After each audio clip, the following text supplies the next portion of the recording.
যেহেতু শান্তি সভা একসঙ্গে মোনাজাতের রাত উৎসব, আমরা এখন যাত্রা পালায় যাব।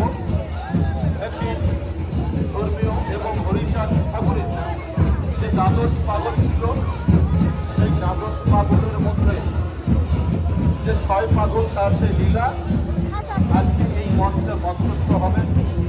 তারপরেই আবার আমরা শান্তি সভার কাজ শুরু করব। আপনাদের কাছে অনুরোধ করবো, দূর দূরান্ত থেকে সাধু গোসাই পাগল যারা এসছেন, আপনাদের আগমনে সমাজে ভূমিত হয়েছে।